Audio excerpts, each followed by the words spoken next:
Well, welcome to the third edition of Personal Growth with Janice Vitelli and Amy Irvine. We're very, very, very excited to be recording this, as I always am, to be recording with Janice, and particularly talking about Women's History Month as two women who want to see more personal growth among other colleagues in our profession. We're very excited to be talking about this particular topic.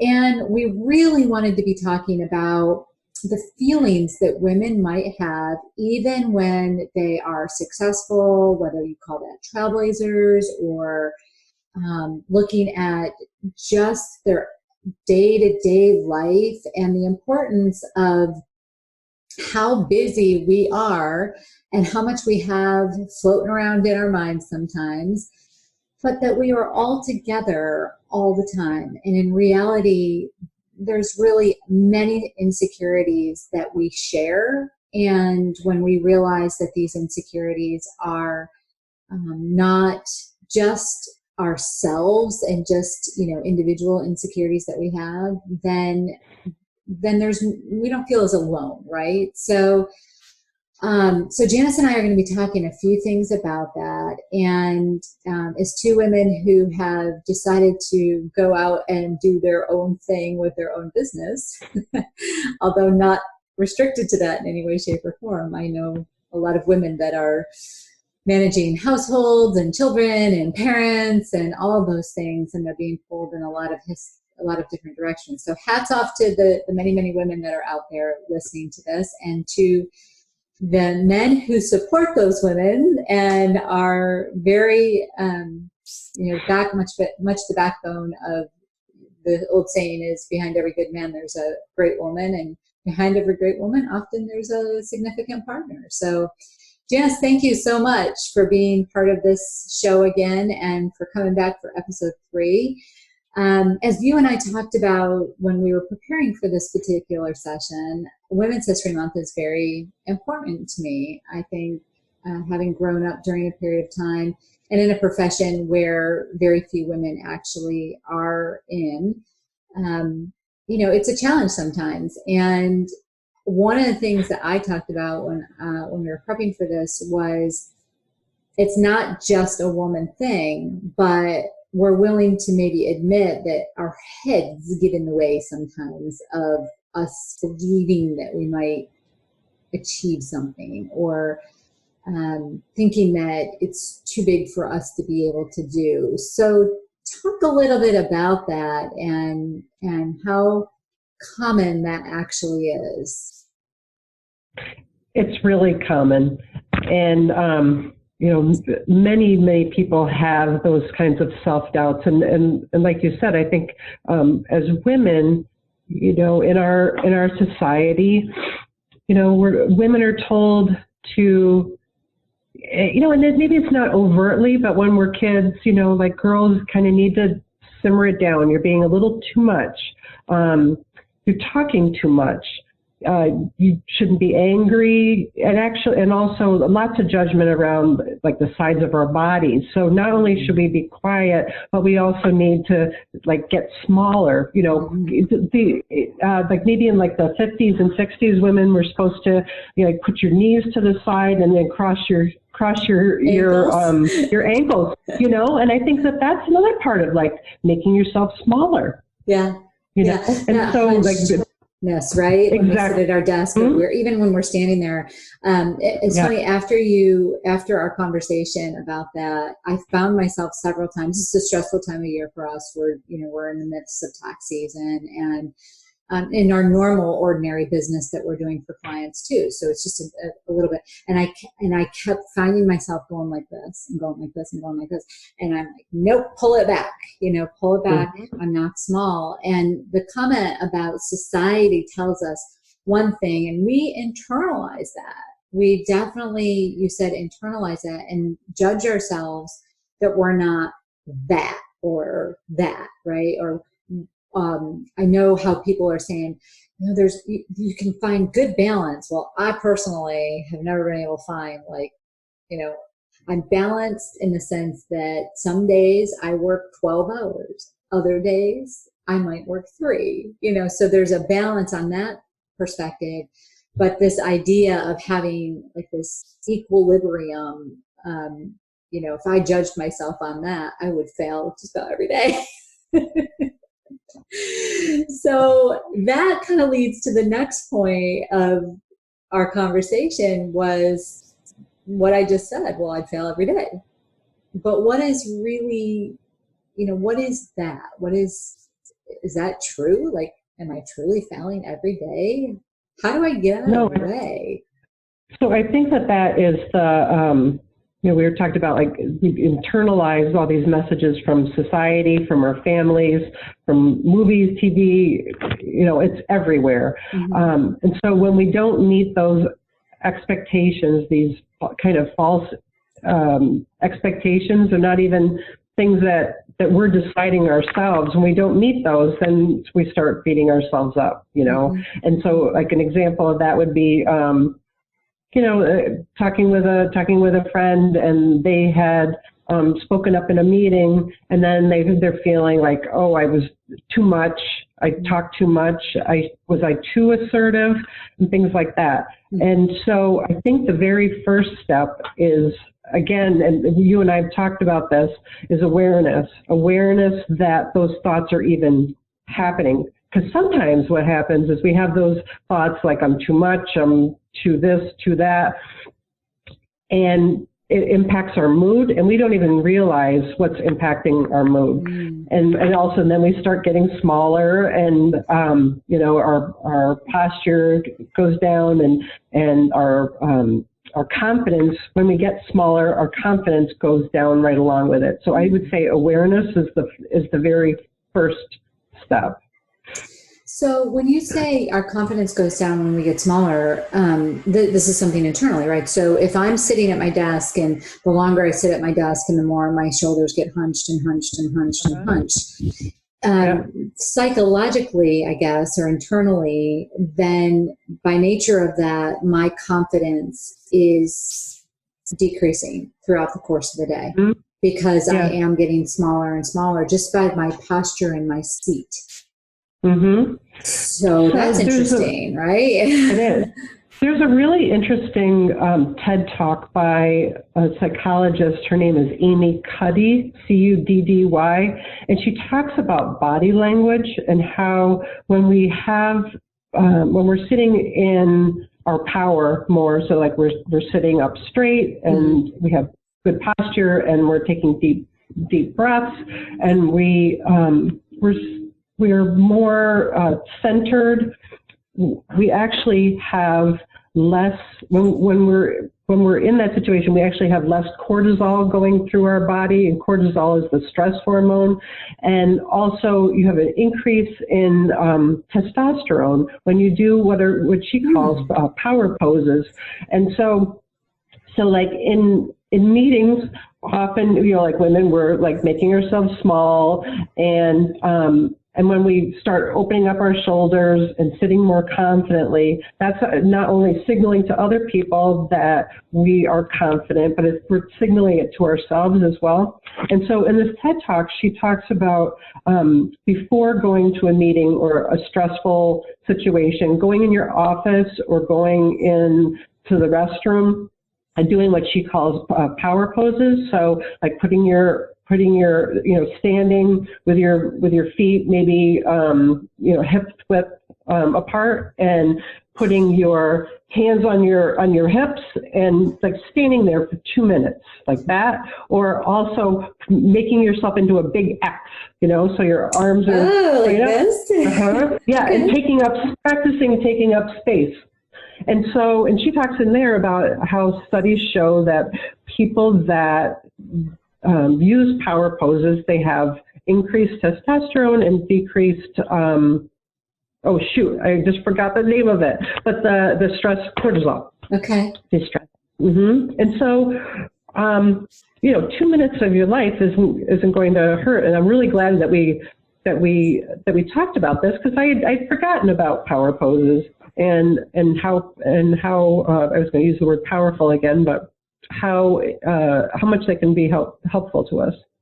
Yeah, so like the hands on the hips, like I call it the Charlie Angels pose, like, or Wonder Woman, right? Those are little things that they're silly and people are going to laugh, especially my family, because they know I'm a huge Wonder Woman fan, especially like the Wonder Woman from the 70s, Linda Carter, and, that show. But the funny thing is when you can laugh too, right? When you're stressed, and I had this happen to me Tuesday. I had Wednesday. I had a day that was packed. I mean, packed. And about 9:30 in the morning, I went downstairs to get a cup of coffee, and it just was a disaster. And I was almost on the verge of like tears, and then thought to myself, my gosh, like this is crazy. Like I'm crying over the fact that coffee got spilled on the counter. But it was just one of those days where my stress level started high, so my cortisol level was high. And I stood there and I just started to laugh. I mean, just laugh. And my husband looked at me and he's like, yeah, all right. I'm like, better than crying. Right? So when you go into the bathroom or you go into your office and you do that power pose, that even if you're laughing at yourself about it, it really does like bring that out, right? It helps with that, with our minds, get things out of the way a little bit, take down that notch of disbelief in ourselves. Like everybody's human. We're all going to do something and we might laugh at ourselves. But if we go into it with humor, then, or a smile or warmness or whatever, then it just has a different touch to it, right?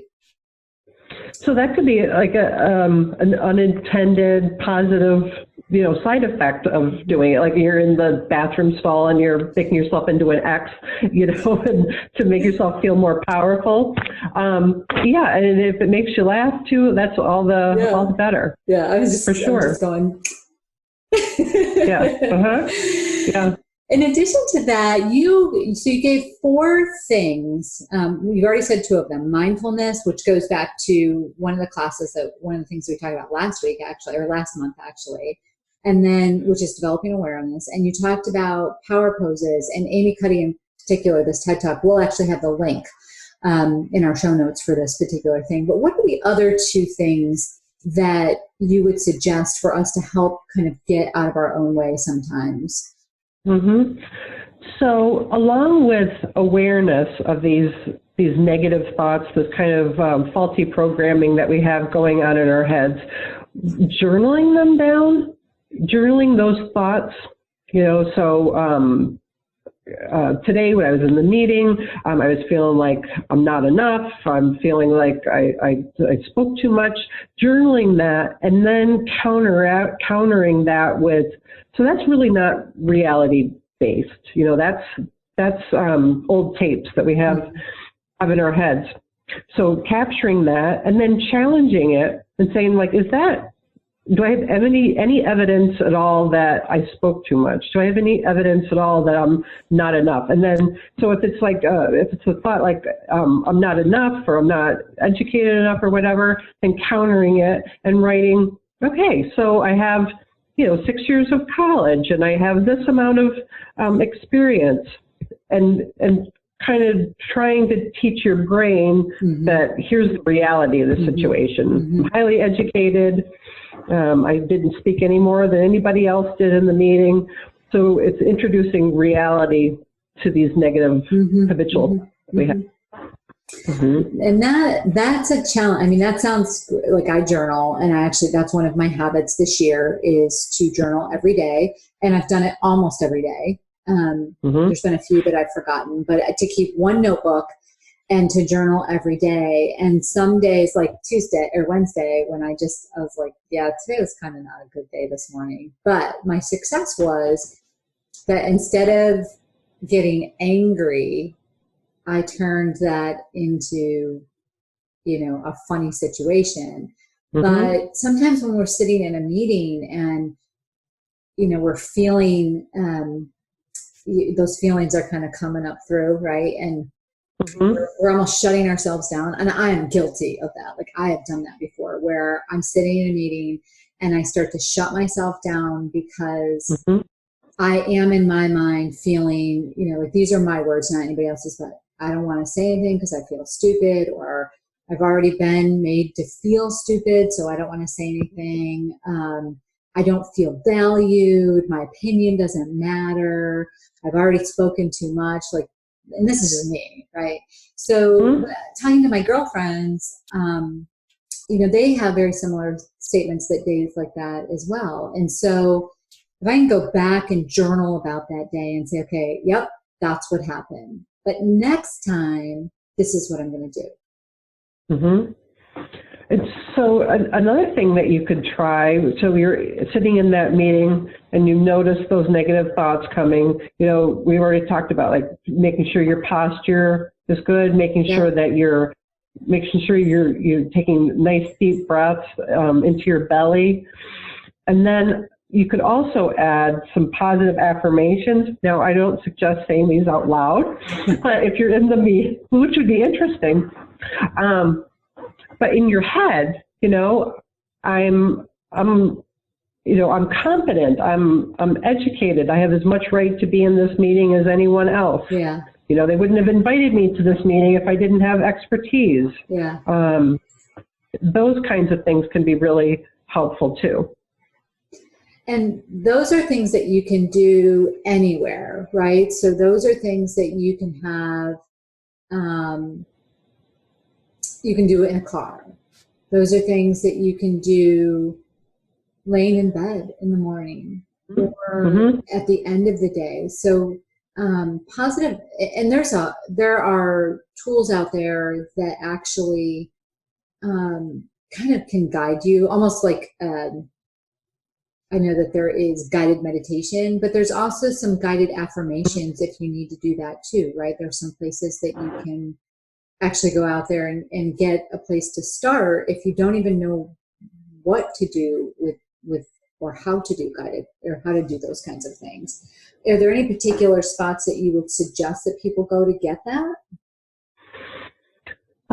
Well, like you mentioned, there are meditations. So like on Insight Timer, which is an app you can put on your phone, you could put in there confidence, and there'll be a guided meditation that you could do around the issue of confidence. In terms of positive affirmations, when you do a positive affirmation, you just want to make sure that it's all worded in the positive. So like when you say it, it should make you feel good. So you don't want to have a positive affirmation. It's like I won't say stupid things in meetings. Like that's not good. It would be like I trust myself to speak my mind in a well thought out way in meetings. That's not very well worded, but you get the idea. Yeah. And so the 4, just kind of to go back down through: mindfulness, journaling, positive affirmations, the power poses. Now I'm going to be like getting ready for meetings and start doing like this again. And maybe listening to the TED Talk by Amy Cuddy if you're looking for suggestions on that, Googling different things that you would maybe be able to find. Another quick topic that I want to make sure that we touch on, because it seems to be very common, and it goes back to that, how we internalize things and judge ourselves and that we're not that or we're not this or whatever, is the fact that many women that I've talked to are really embarrassed about compliments. And compliments can build us up. They're almost a power pose to a certain extent, right? But in some cases, there's that level of, I don't want to stand out too much, because that's the internalizing. That's what society is told, not to stand out too much, as far as over time, right? So do you have any quick suggestions about how people can, instead of being embarrassed by a compliment, because number one, guilty here of changing the subject when somebody tries to give me a compliment. But is there any suggestions that you can give to people that they can take that and actually use that as a way to, also remember that they need to get out of their own way, that they've done something good, and accept that compliment? So somewhere along the line, I decided I was going to start accepting compliments, and I do. So if somebody says something kind to me, I like take it fully in. And but I also am cognizant that it's hard for people to take it in. One thought that I have is that instead of focusing on yourself, you could focus on the other person, because the other person is trying to give you a gift. Mm-hmm. You know, and so when we tell somebody who's like looks fabulous, you know, like, oh, I love your outfit, you look fantastic today, and they say, well, I got this 20 years ago, or you know, they do, or I got this at, you know, a thrift shop. They're basically saying when we do that, we're basically telling the other person, you don't know what you're talking about. You know, like I don't look good and you're wrong.